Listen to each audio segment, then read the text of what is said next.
সমাগত উপনিৰ্বাচন আৰু উপনিৰ্বাচন কেন্দ্ৰিক ৰাজনৈতিক দলসমূহৰ মাজত ৰাজনৈতিক তৎপৰতা দেখিবলৈ পোৱা গৈছে আৰু ইয়াৰ মাজতে ৰাজনৈতিক মহলত চৰ্চা চলিছে প্ৰাক্তন অসমৰ মুখ্যমন্ত্ৰী প্ৰফুল্ল কুমাৰ মহন্তৰ পুত্ৰ ৰাজনীতিলৈ আহিব নেকি।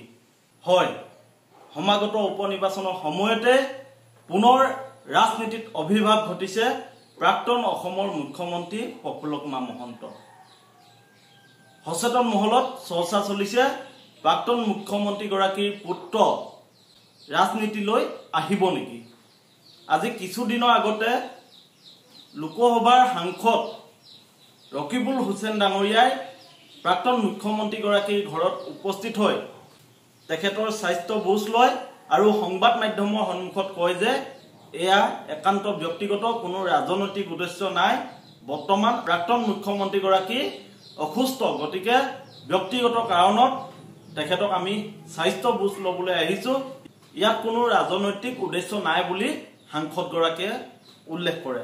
আৰু ইয়াৰ পিছতে আমি দেখিবলৈ পালো যে অসম জাতীয় পৰিষদৰ সভাপতি আৰু সাধাৰণ সম্পাদক প্ৰাক্তন মুখ্যমন্ত্ৰীগৰাকী ঘৰত উপস্থিত হয়। অসম জাতীয় পৰিষদৰ সভাপতি লুৰিণজ্যোতি গগৈ আৰু সাধাৰণ সম্পাদক জগদীশ ভূঞাই প্ৰাক্তন মুখ্যমন্ত্ৰী প্ৰফুল্ল কুমাৰ মহন্তৰ ঘৰত উপস্থিত হয় আৰু প্ৰাক্তন মুখ্যমন্ত্ৰী প্ৰফুল্ল কুমাৰ মহন্ত শেহতীয়া স্বাস্থ্য তেখেতলোকে বুজ লয়, লগতে জাতীয় জীৱনৰ কিছু আলোচনা কৰাৰ কথা সংবাদ মাধ্যমৰ সন্মুখত অসম জাতীয় পৰিষদৰ সভাপতিগৰাকীয়ে উল্লেখ কৰে। অসম জাতীয় পৰিষদৰ সভাপতিগৰাকীয়ে কয় যে বৰ্তমান জাতিটো বিপদাপন্ন, অসমীয়া জাতিৰ ভাষা সংস্কৃতিৰ সকলো প্ৰতি ভাবুকি আহিছে। জাতীয় জীৱনৰ এই সংকটৰ মুহূৰ্তত আমি জাতিটো জীয়াই থাকিবৰ কাৰণে কিছু কথা আলোচনা কৰা বুলি অসম জাতীয় পৰিষদৰ সভাপতিগৰাকীয়ে উল্লেখ কৰে। লগতে তেখেতে কয় যে এই যি সাক্ষাৎকাৰ সম্পূৰ্ণ ব্যক্তিগত, অসম আন্দোলনৰ নেতা আছিল প্ৰফুল্ল কুমাৰ মহন্ত, গতিকে তেখেতৰ শেহতীয়া স্বাস্থ্য আমি বুজ ললো আৰু ইয়াত পুত্ৰৰ কোনো ৰাজনৈতিক উদ্দেশ্য নাই বুলি কয়।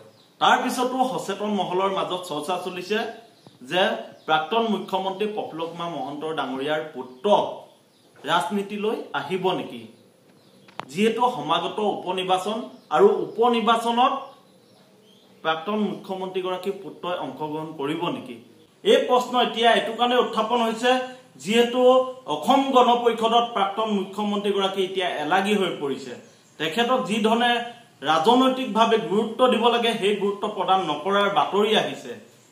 গতিকে কংগ্ৰেছৰ সাংসদ ৰকিবুল হুছেইন ডাঙৰীয়াই যদিও কৈছে যে এয়া একান্ত ব্যক্তিগত ঘৰুৱা সম্পৰ্ক, কিন্তু ৰাজনৈতিক মহলত প্ৰশ্ন উঠিছে যে ৰাজনীতিলৈ প্ৰাক্তন মুখ্যমন্ত্ৰীগৰাকীৰ পুত্ৰ আহিব নেকি। আৰু তাৎপৰ্যপূৰ্ণভাৱে অসম জাতীয় পৰিষদৰ সভাপতি লুৰিণজ্যোতি গগৈ, সাধাৰণ সম্পাদক জগদীশ ভূঞাই পুনৰ প্ৰাক্তন মুখ্যমন্ত্ৰীগৰাকীৰ ঘৰত উপস্থিত হৈ স্বাস্থ্য বুজ লয় আৰু সংবাদ মাধ্যমৰ সন্মুখত জানিবলৈ দিয়ে যে প্ৰাক্তন মুখ্যমন্ত্ৰীগৰাকী বৰ্তমান অসুস্থ, গতিকে তেখেতৰ আমি খবৰ লওঁ। তাৰ মাজতে প্ৰশ্ন অৱতাৰণা হৈছে, প্ৰশ্ন আহিছে প্ৰাক্তন মুখ্যমন্ত্ৰীগৰাকীৰ পুত্ৰ ৰাজনীতিলৈ আহিব নেকি।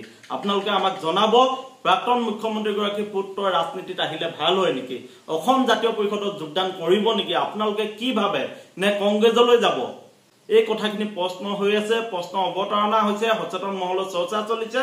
আপোনালোকে আমাক মতামতৰ জৰিয়তে জনাব যে প্ৰাক্তন মুখ্যমন্ত্ৰীগৰাকীৰ পুত্ৰ ৰাজনীতিলৈ আহিলে ভাল হয় নে বেয়া হয়, তেখেতে কোন দলত যোগদান কৰিলে আচলতে তেখেতে আগন্তুক ৰাজনৈতিক ভৱিষ্যত সুৰক্ষিত হ'ব।